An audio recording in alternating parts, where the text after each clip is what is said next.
بسم اللہ الرحمن الرحیم۔ حضرت شاہ صاحب رحمۃ اللہ علیہ روح کی بیعت کر رہے ہیں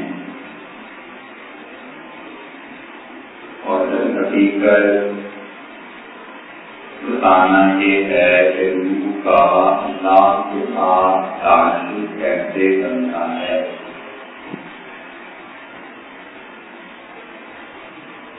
انسان اپنی جسم اور روح کے باہمی تعلق پر اگر غور کرے تو روح دنیا میں مغلوب ہے اور انسان کا جسم غالب ہے۔ اور آخرت میں اور اللہ کے ہاں اصل چیز انسان کی روح ہے، اور انسان کی روح جتنے نیک اعمال کرتی ہے اس کے اثرات جسم پر بھی پڑتے ہیں، اور جسم جتنے بھی نیک یا بد اعمال کرتا ہے اس کا اثر بھی انسان کی روح پر جا کر پڑتا ہے۔ اس لیے نہ تو یہ کہا جا سکتا ہے کہ چونکہ روح میری خواہ ہے اس لیے مجھے جسم کے اعمال کی ضرورت نہیں،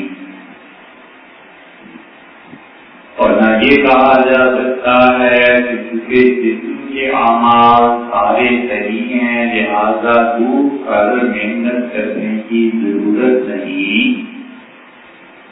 بلکہ اللہ نے نظام ان دونوں کا باہمی مرتبط منسلک ایک دوسرے کے ساتھ رکھا ہے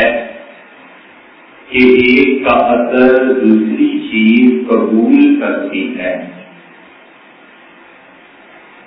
یہ الگ بات ہے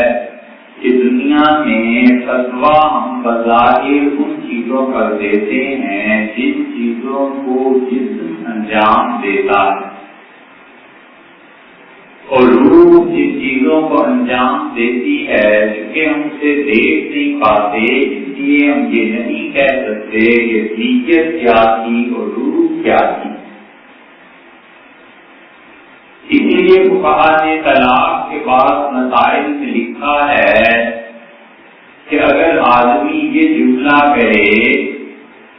تو ان سے یہ قسم لے لی جائے کہ یہ جملہ تم نے طلاق کی نیت سے کہا ہے یا نہیں کہا، اور اگر وہ یہ کہے قسم کھا کے کہ میں نے طلاق کی نیت سے نہیں کہا تو اس کی قسم کو مان لیا جائے اور اس کے قول کا اعتبار کر لیا جائے۔ اب یہاں بھی اگر آپ دیکھیں تو اصل چیز جو اس کے پتے کچھ کام کر رہی ہے وہ انسان کی نیت اور ارادہ ہے،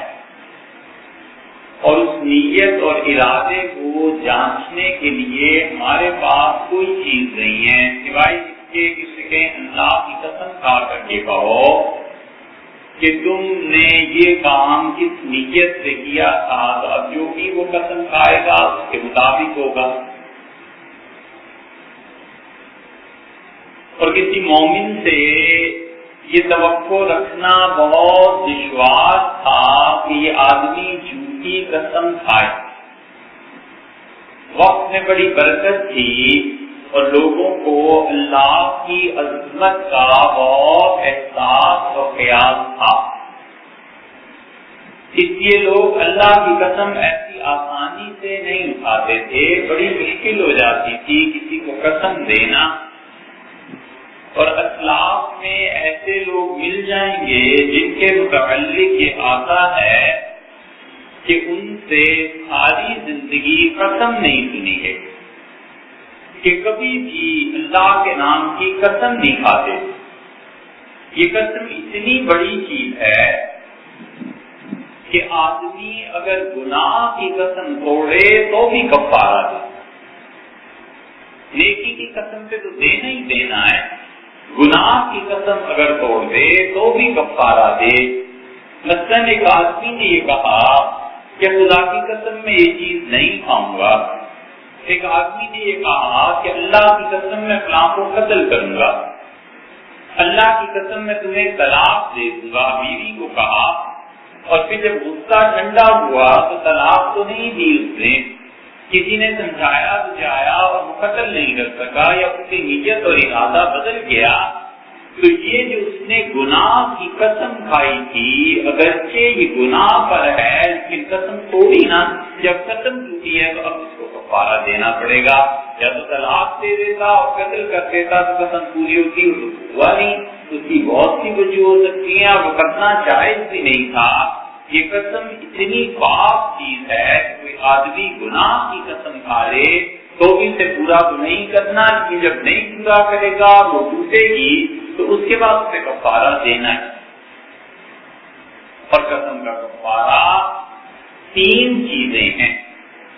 ایک چیز ہمارے زمانے میں نہیں ہے اور وہ ہے غلام کا آزاد کرنا، اور باقی دوسری چیز یہ ہے کہ 10 مسکینوں کو کھانا کھلائے 2 وقت، اتنے پیسے دے دے کہ 10 مسکین صبح و شام کا کھانا کھائیں، یہ چیز ہے۔ اور تیسری چیز پھر اس کے بعد اسی میں یہ ہے کہ وہ کپڑے دے دے، 10 مسکینوں کے کپڑے سلوا دے، یا انہیں کپڑے دے دے نہ بھی سلوائے تو انہیں کپڑا دے دے، ایسا کپڑا جو 3 مہینے تک پہنا جا سکے، 3 مہینے سے پہلے کٹ نہ جائے، ختم نہ ہو جائے، تو کم سے کم وہ 3 مہینے گزارے۔ اور تیسرا چوتھا درجہ پھر قسم کہی ہے کہ اگر یہ چیزیں نہیں ہیں، نہ غلام ہے اور نہ پیسے ہیں کہ مسکینوں کو کھانا کھلائے یا کپڑا دے، تو پھر کوئی انسان 3 روزے رکھے مسلسل، تب جا کر قسم کا کفارہ ادا ہوتا ہے، حالانکہ اس نے قسم گناہ کی کھائی تھی اور قسم اسے توڑنی تھی۔ حضور اکرم صلی اللہ علیہ وسلم نے اسی لیے ارشاد فرمایا کہ تم میں جب کوئی آدمی قسم کھا لے کسی چیز کی اور پھر وہ دیکھے کہ قسم کے توڑنے میں خیر ہے تو اسے چاہیے کہ اپنی قسم توڑ دے اور اپنی قسم کا کفارہ ادا کرے اور وہ کام کرے جس کام میں ہے۔ اس لیے یہ حکم ہوا کہ آدمی اللہ کا نام، اللہ کی قسم، اللہ کو گواہ بنانا بہت بڑی چیز۔ اب آدمی سے پوچھا گیا کہ یہ جملہ تم نے کہا ہے اور اس پہ دونوں حکم لگ سکتے ہیں، آپ کی بیوی کو طلاق ہوئی تھی اور نہیں دی ہوئی، اس کا فیصلہ تو آپ کی قسم کر سکتی ہے۔ جھوٹی قسم کھا لی اور اس کی نیت طلاق کی تھی، ساری زندگی بیوی کے ساتھ گناہ میں وہ ملوث رہے گا۔ بیوی میں کچھ نہیں ہے اس لیے کہ شوہر نے قسم کھا لی، اس نے اعتبار کر لیا، اور اگر اس نے سچی قسم اٹھا لی تو پھر اللہ کے یہاں کا معاملہ ٹھیک ہے، اس کی بیوی رہے گی۔ تو قسم تک جو ہے کہ اندر کی نیت کو ظاہر کرتی ہے، اس لیے جو ضرور کا معاملہ ہے وہ اندر کا ہے، اللہ ہی سے جانتا ہے۔ لیکن ایک چیز ہے کہ خدا کا علم حاصل کرنا، خدا تک پہنچنے کی راہ اختیار کرنا، اور وہ جیسے نماز ہے، روزہ ہے، یہ عبادات ہیں جو ہم کرتے ہیں، اور ایک یہ ہے کہ اللہ کی اس سے بڑھ کر آدمی پہچان حاصل کرے۔ جان اور پہچان میں فرق، ہم بہت سے لوگوں کو جانتے ہیں کہ اس محلے میں رہتا ہے، یہ نمازی ہے، یہ فلاں مسجد میں آتا جاتا ہے، فلاں جگہ اس کی دکان ہے، اور پہچان سے تھوڑے لوگوں کو ہیں کہ مزید تعارف ہو، اس کا نام کیا ہے، فیملی کون سی ہے، کرتا کیا ہے، اور بہت سی چیزیں جو جاننی پڑتی ہیں۔ یہ اللہ کا علم ایک الگ چیز ہے اور اللہ کی پہچان ایک الگ چیز ہے، کہ انسان اللہ کی پہچان پیدا کرے، اللہ تعالیٰ کی صفات اور اللہ کی ذات کے ساتھ اس کا تعلق ایسا ہونا چاہیے کہ وہ تعلق ہمیشہ کے لیے قائم رہے اور روح میں اللہ کی یاد بس جائے۔ اسی لیے صحابہ کرام رضی اللہ عنہ کثرت سے اللہ کا ذکر کرتے تھے۔ حضرت ابو درداء رضی اللہ عنہ نے کہا میں خدا کو یاد کرتا ہوں، تو کسی نے کہا کہ حضرت کتنا ذکر آپ روزانہ کرتے ہیں؟ تو انہوں نے کہا 1,00,000 مرتبہ خدا کی تسبیح پڑھتا ہوں، یعنی سبحان اللہ یا الحمدللہ یا اللہ اکبر، کوئی بھی چیز انہوں نے کہا 1,00,000 مرتبہ پڑھتا ہوں، سوائے اس کے کہ انگلیوں میں کہ جتنے میں غلطی ہو جائے تو 1,00,000۔ حضرت ابو ہریرہ رضی اللہ عنہ فرماتے تھے میں روزانہ 12,000 مرتبہ اللہ کو یاد کرتا ہوں، 12,000 مرتبہ ذکر کرتا ہوں، اور فرماتے تھے کہ ہمارے زمانے میں اگر قتل ہو جائے تو اس کی دیت 12,000 روپے ہے، تو میں 12,000 بار خدا کو یاد کرتا ہوں روزانہ کہ میں نے اپنی جان پہ ظلم کیا ہے، میں روزانہ ایک خون کا پیسہ ایک خون کے بقدر ذکر کر کے اللہ کے یہاں جمع کرا دیتا ہوں کہ ابو ہریرہ رضی اللہ عنہ کہتے ہیں میں نے اپنی جان پہ ظلم کیا ہے، گناہ کرتا رہتا ہوں۔ اب یہ ساری چیزیں جو ہیں ذکر یہ اسی لیے تھی کہ روح پاک ہو اور روح کو ایسا تزکیہ ملے جس کے ذریعے اللہ کی طرف سے جو انوار اور برکات آتی ہیں، ان انوار اور برکات کو انسان کی روح جذب کر سکے اور روح سے میل مل جائے۔ اسی لیے جو لوگ جاتے تھے حج اور عمرے پر بھی اسی وجہ سے جاتے تھے کہ وہ اپنے آپ کو اللہ کے سامنے پیش کرتے رہتے تھے، اگرچہ تعالی شانہ تو یہاں بھی ہے وہاں بھی ہے، لیکن ایک خاص قرب کی جو نسبت ہو جاتی ہے اس اعتبار سے محمد ابن منکدر رحمۃ اللہ علیہ بڑے تابعین میں سے تھے۔ حضرت منکدر رحمۃ اللہ علیہ خود بہت بڑے تابعین تھے اور محمد ابن منکدر یہ ان کے بیٹے ہیں، غالباً تبع تابعین میں سے ہیں۔ تو منکدر رحمۃ اللہ علیہ اپنے بچوں کو حج پہ لے جاتے تھے، عمرے پہ لے جاتے تھے۔ کسی نے کہا اپنے بیٹوں کو کیوں لے جاتے ہیں؟ تو کہنے لگے اللہ کے سامنے پیش کرتا رہتا ہوں، کیا پتا خدا کا کو قبول کر لے، تو پیش کرتا رہتا ہوں کہ میرے بچوں کو آپ اللہ ان بچوں کو قبول فرما لیں۔ تو یہ اسی لیے تھی ساری محنت کہ انسان کی روح تازہ رہے اور روح میں اللہ کی یاد رہے اور روح اتنی چوکنی رہے کہ انسان کے درمیان اور اللہ کے درمیان جو معصیت اور گناہ کا تعلق بنتا ہے اس کو ہو۔ اسی لیے جیسے کہ اللہ مغفر لنا من خشیتک ما تحول به بیننا و بین معاصیک، اے رب مجھے اپنی اتنی اللہ اے پروردگار اپنی اتنا خوف نصیب فرما دے جو میرے درمیان اور تیرے درمیان اے اللہ آڑ بن جائے، یعنی اتنا خوف خدا کا اتنا روب ہو کہ اس کے بعد میں اللہ کی نافرمانی نہ کر سکوں۔ بہت سے اسباب ہیں جن کی وجہ سے اللہ کے ساتھ تعلق انسان کا قائم رہتا ہے اور سب سے بڑی چیز خدا کی یاد ہے، اللہ کا ذکر ہے۔ جتنا انسان خدا کو یاد کرتا رہتا ہے، خدا کا ذکر کرتا رہتا ہے، اتنا ہی روح اجلی ہوتی رہتی ہے، روح اتنی ہی پاک رہتی ہے، کیونکہ اللہ کی یاد بار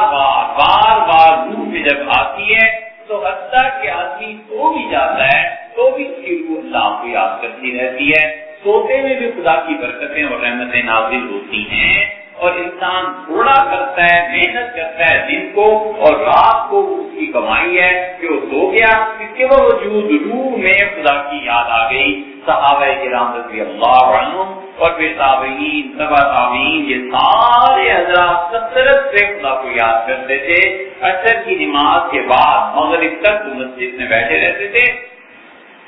اور انہوں نے گویا اپنی زندگیوں میں عصر سے مغرب تک کا وقت اللہ کے لیے رکھ لیا تھا اور کثرت سے خدا کو یاد کرتے تھے۔ تابعین کہتے ہیں مسجدوں میں داخل ہوتے تھے سیدنا عمر رضی اللہ عنہ کے زمانے میں تو ایسے آواز آتی تھی جیسے مکھیاں بن بناتی ہیں۔ صحابہ رضی اللہ عنہ آہستہ خدا کی یاد اللہ کے ذکر میں لگے رہتے۔ اللہ کی یاد یہ روح کو اللہ کے ساتھ جوڑتی ہے، اتنا ذکر کرے اللہ کی اتنی یاد ہونی چاہیے کہ روح اللہ کی ذاکر بن جائے، اللہ کو یاد کرے۔ اسی لیے روایات میں آتا ہے نبی کریم صلی اللہ علیہ وسلم کے متعلق ام المؤمنین عائشہ رضی اللہ عنہا کہتی ہیں کان یذکر اللہ، وہ اللہ کو یاد کرتے تھے علی کل احیانی، ہر وقت خدا کو یاد کرتے رہتے تھے، ہر وقت خدا کی یاد جو ہے یہ دراصل روح کی یاد ہے کہ روح میں اللہ کی یاد رچ بس گئی۔ جتنی بھی چیزیں تھی وہ سب کی سب آ کے خدا کی یاد پیدا کرتی تھی۔ نماز وہ اللہ کی یاد، اسی لیے موسیٰ علیہ السلام فرمایا آگے بھی صلاۃ الذکری، میری یاد کے لیے نماز قائم کیجیے۔ حج کو آپ دیکھ لیں وہاں اللہ کہتے ہیں کہ مینا میں جاؤ تو وہاں پر جو مینا میں رمی ہے، رمی کے بعد تم فارغ ہو، اللہ نے کہا کہ فذکروا اللہ، اللہ کو یاد کرو اور اس طرح یاد کرو کہ جیسے تم اپنے باپ دادا کو یاد کرتے ہو، اس سے بڑھ کر خدا کو یاد کرو۔ روزہ ہے اس میں بھی یہی ہے تاکہ تم لوگ متقی بن جاؤ۔ ہر چیز میں اللہ کی یاد ہے کیونکہ اللہ کی یاد جب مسلسل رہتی ہے تو روح کا تعلق اللہ سے جڑ جاتا ہے شیطان پر سب سے زیادہ گراں ہی گزرتا ہے اور وہ چاہتا ہے کہ روح کو غفلت میں مبتلا کر دے. اصل جرم انسان کا غفلت ہے اللہ سے، اللہ کی باتوں سے، اللہ کے ساتھ تعلق سے. یہ غفلت جس دن دور ہو جاتی ہے اس دن کام بن جاتا ہے. اللہ تعالیٰ کی طرف سے تجلیات پڑتی ہیں، خدا کی طرف سے فیصلے ہوتے ہیں، خدا کی طرف سے ہر دن اور رات میں ایک گھڑی ایسی آتی ہے جس میں دعا کی قبولیت ہوتی ہے. اللہ دیکھتا ہے کہ میرے بندہ مجھ سے کیا مانگ رہا ہے. یہ سب کچھ خدا کی یاد، اور جو حقیقت میں خدا کو یاد کرتے تھے ان کی نظر اللہ کی بے نیازی پر چلی جاتی تھی تو پھر پریشانی ہوتی تھی، رو دیتے تھے. اس لیے پوری زندگی یا تو وہ بے اطمینانی ہے کہ اللہ کیا پہنچ کے کیا ہوگا، یا حیرت ہے کہ ایک مقام آدمی پر کھلتا ہے اور اس میں حیران ہوتا ہے، پھر اس سے آگے چلتا ہے اس پہ حیران ہوتا ہے. جتنا فکر اللہ کے بارے میں سوچ انسان کی بڑھتی ہے سوائے حیرت کے کچھ نہیں ملتا. حیرت در حیرت میں مبتلا ہو جاتا ہے کہ اچھا اللہ کی شان یہ بھی ہے، اللہ کی شان یہ بھی ہے. حضرت سفیان ثوری رحمۃ اللہ علیہ اتنے بڑے آدمی تھے، حدیث شریف کی اکثر کتابوں میں سفیان رحمۃ اللہ علیہ کا ذکر آیا ہے. تو روتے رہتے تھے. کسی نے ان سے پوچھا کہ کیا وجہ ہے رونے کی، تو کہنے لگے وہ جو تقدیر ہے نا اس میں میرے متعلق کیا لکھا گیا ہے کہ یہ آدمی کفر پہ مرے گا یا ایمان پہ مرے گا، شقی ہوں یا سعید ہوں. اللہ نے کیا تحریر فرمایا ہے، فرشتوں کو کیا حکم دیا ہے. اس وجہ سے روتا ہوں کہ آخرت آخری لمحہ جو ہے اس کا کیا بنے. تو روح کا ذکر، روح کے ساتھ اللہ کا تعلق اس پہ زمانہ اور جگہ سے نہیں کرتی. ایک آدمی ممکن ہے یہاں سے 10,000 میل کے فاصلے پر ہے اور وہ آدمی اللہ کو یاد کرتا ہے، اس کی دعا اور توجہات میں کوئی آدمی آ جائے اس کے ذکر کا اثر وہاں تک پہنچتا ہے، اس کی روح کی برکتیں وہاں تک پہنچتی ہیں. ممکن ہے کہ ایک آدمی آج سے 1000 سال پہلے ختم ہو گیا، ختم کر دیا لوگوں نے، لیکن اس کی روح کو جو بقا حاصل ہے.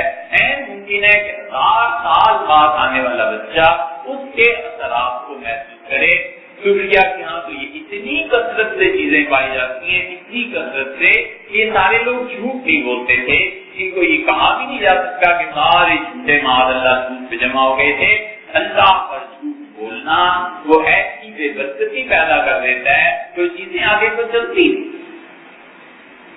اس لیے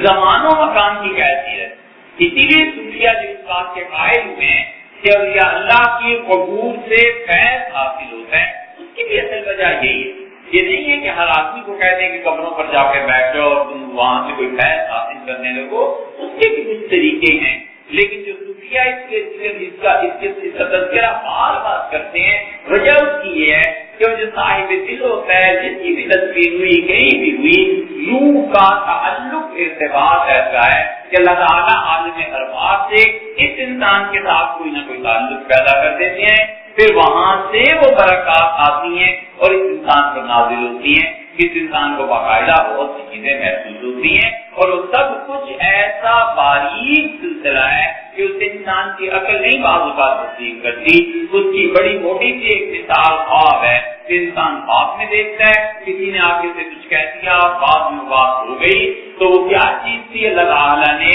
یا تو خواب میں کسی فرشتے کو بھیج دیا. اب فرشتہ اس کو اس صورت میں نظر آیا جو صورت انسان کو اچھی لگتی. اس لیے کہ اللہ تعالیٰ مومن کو تکلیف نہیں دیتا.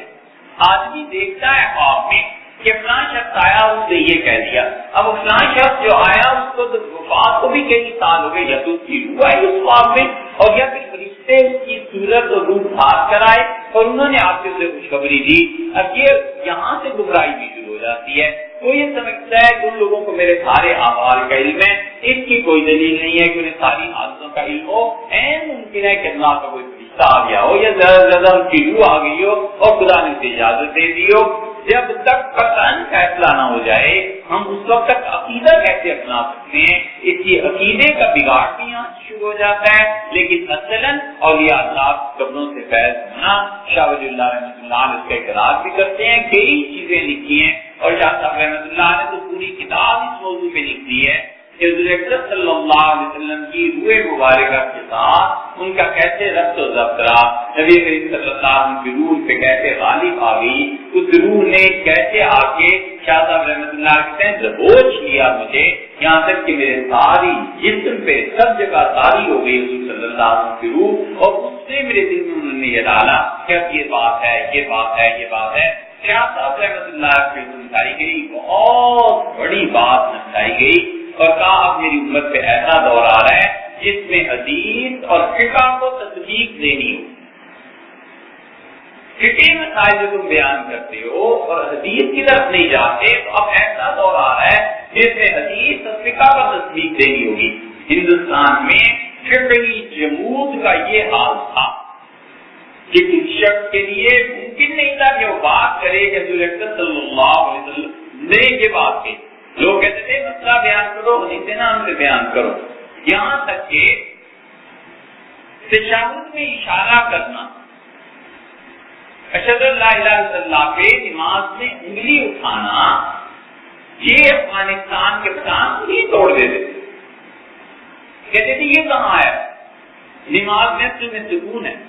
اور آدمی اگر اس پہ غور کرے تو وہ صاحب مذہب سے ثابت ہے، امام محمد رحمۃ اللہ ثابت ہے، امام ابو حنیفہ رحمۃ اللہ ثابت ہے، کس سے زیادہ سند کیا چاہیے، انگلی توڑ دیتے تھے۔ ایسے ایسے لوگ تھے جو چٹائی پر سب پر قالین پر نماز نہیں پڑھنے دیتے تھے، اور کہتے تھے یہ بدعت ہے، حضور صلی اللہ علیہ وسلم ہمیشہ زمین پہ نماز پڑھتے تھے، لہٰذا تم زمین پہ نماز پڑھا کرو، ان چیزوں پہ نماز پڑھنا بدعت ہے۔ یہ ایک فقہی جمود طاری ہو گیا تھا کہ کسی حدیث کو نہیں سننا، کچھ نہیں سننا۔ شاہ عبد الحق صاحب محدث دہلوی رحمۃ اللہ علیہ حدیث کو لائے، لیکن اسباب اور رجوع ایسے تھے کہ حدیث زیادہ بھی پھیل نہیں سکی، لیکن شاہ ولی اللہ محدث دہلوی رحمۃ اللہ جب حرمین شریفین گئے ہیں تو انہوں نے وہاں سے حدیث پڑھی شیخ طاہر قرظوی رحمۃ اللہ سے، اور طاہر رحمۃ اللہ علیہ نے جب سند دی شاہ صاحب رحمۃ اللہ کو حدیث پڑھانے کے بعد انہوں نے لکھا، شاہ ولی اللہ رحمۃ اللہ جب حدیث پڑھتے تھے استاد سے ایسے ایسے سوال کرتے تھے کہ استاد حیران ہوتے تھے کہ یہ اس کے دماغ میں کیا،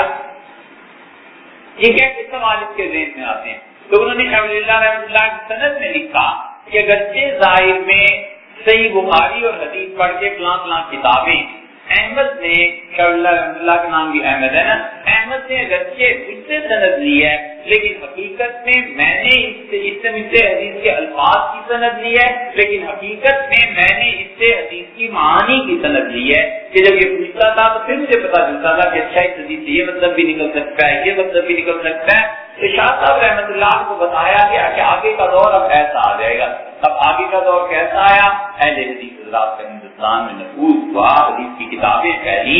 شاہ ولی اللہ رحمۃ اللہ علیہ کے اپنے شاگردوں نے حدیث شریف کی اشاعت شروع کی، حدیث کے مطابق باتیں شروع ہوئی، ہوتے ہوتے اہل حدیث حضرات کی مساجد بنی، یہ سب چیزیں ہوئی، تو حدیث اور فقہ کی تطبیق کا دور آیا کہ حدیث بھی دیکھنی ہے، فقہ بھی دیکھنی ہے، اور غصت نظر پیدا کرتی ہے۔ وہ فقہی جمود جو طاری ہو گیا تھا، اس فقہی جمود کو ختم کرنا ہے، اسی لیے فقہاء اس فقہی جمود کے بعد کے متاثرین بڑی سخت انہوں نے مخالفت کی، اور حدیث شریف کو انہوں نے لائے، حدیث کو دیکھا، اور یہ ساری چیزیں تو یہ شاہ ولی اللہ رحمۃ اللہ علیہ کا کہنا یہ ہے کہ نبی کریم صلی اللہ علیہ وسلم کی روح مبارکہ اس نے مجھے یہ چیزیں بتائیں۔ اب حضور صلی اللہ علیہ وسلم ان کا دنیا سے تشریف لے جانا کب ہوا، یہ بات کب ہوئی، صحابہ کرام رضی اللہ عنہم کے متعلق ایسے واقعات مل جائیں گے کہ کسی کی روح نے آ کے کسی کو خبر دے دی۔ یہ روح کا تزکیہ ہے، اور روح کی سب سے بڑی بیماری اصل میں دنیا کی محبت، بس یہ محبت دل سے ختم کرے۔ ضرورت ایک الگ چیز، ضرورت اس بات کی ہے کہ 1000 روپے گز کا کپڑا پہنے کوئی پرواہ نہیں، اور ضرورت اس بات کی ہے کہ زمین پہ بیٹھ جائے کوئی پرواہ نہیں۔ دنیا کی محبت دل سے ختم ہونی چاہیے، اور محبت اس وقت ختم ہوتی ہے جب دین اور دنیا میں ٹکراؤ پیدا ہوتا ہے، اور آدمی کہتا ہے نہیں اللہ کو میں اس کو ترجیح دینی۔ جب اللہ کو ترجیح دینے لگتا ہے تو پھر اللہ تعالیٰ اسے بھی ترجیح دیتا ہے۔ ہر آدمی اپنے دل میں سوچے کہ میرے دل میں اللہ کا کیا مقام ہے، جتنی میرے دل میں اللہ کی قدر ہے نا، اتنی اللہ کے یہاں میری بھی قدر ہے۔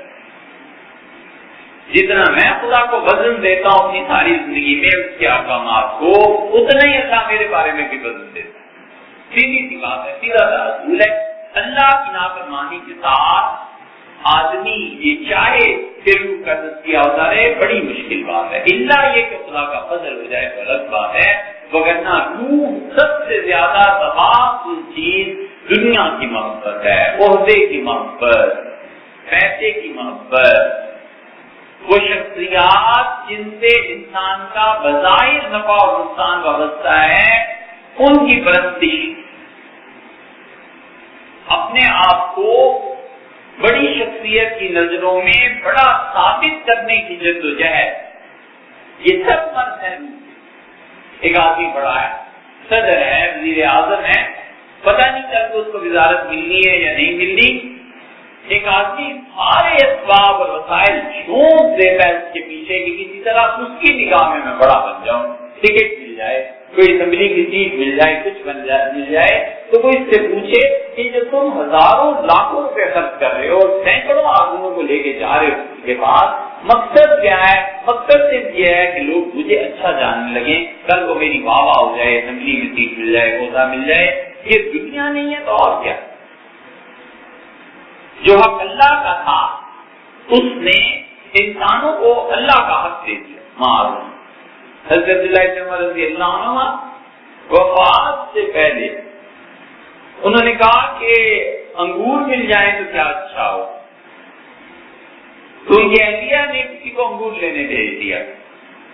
بولے کہ واپس آیا جب انگور کا نوکر تو اتنے میں ایک آدمی کی آواز آئی، اس سے کہا کچھ کھانے کے لیے ہو تو دے دو۔ عبداللہ بن عمر رضی اللہ عنہ نے نوکر کو کہا انگور سے دے دو۔ تھوڑی دیر بعد پھر فرمایا کہ جی چاہتا ہے انگور مل جائے، پھر دوسری مرتبہ ایسے ہوا، کوئی آ گیا، پھر تیسری مرتبہ ایسے ہوا، تو جب تیسری مرتبہ انہوں نے انگور دیے تو ان کی اہلیہ نے جا کر اس فقیر کے درہم، ایک درہم اس کے ہاتھ پر رکھا اور کہنے لگی مجھے بیچ دو، یہ پیسے لے لو، اور کہا اگر میں نے اب تمہیں دیکھا نا تو پھر تمہاری خیر ہے، تم انہیں انگور بھی نہیں کھانے دیتے۔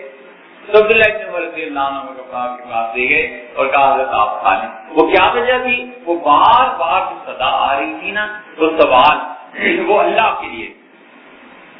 ابن عمر رضی اللہ عنہ بازار گئے،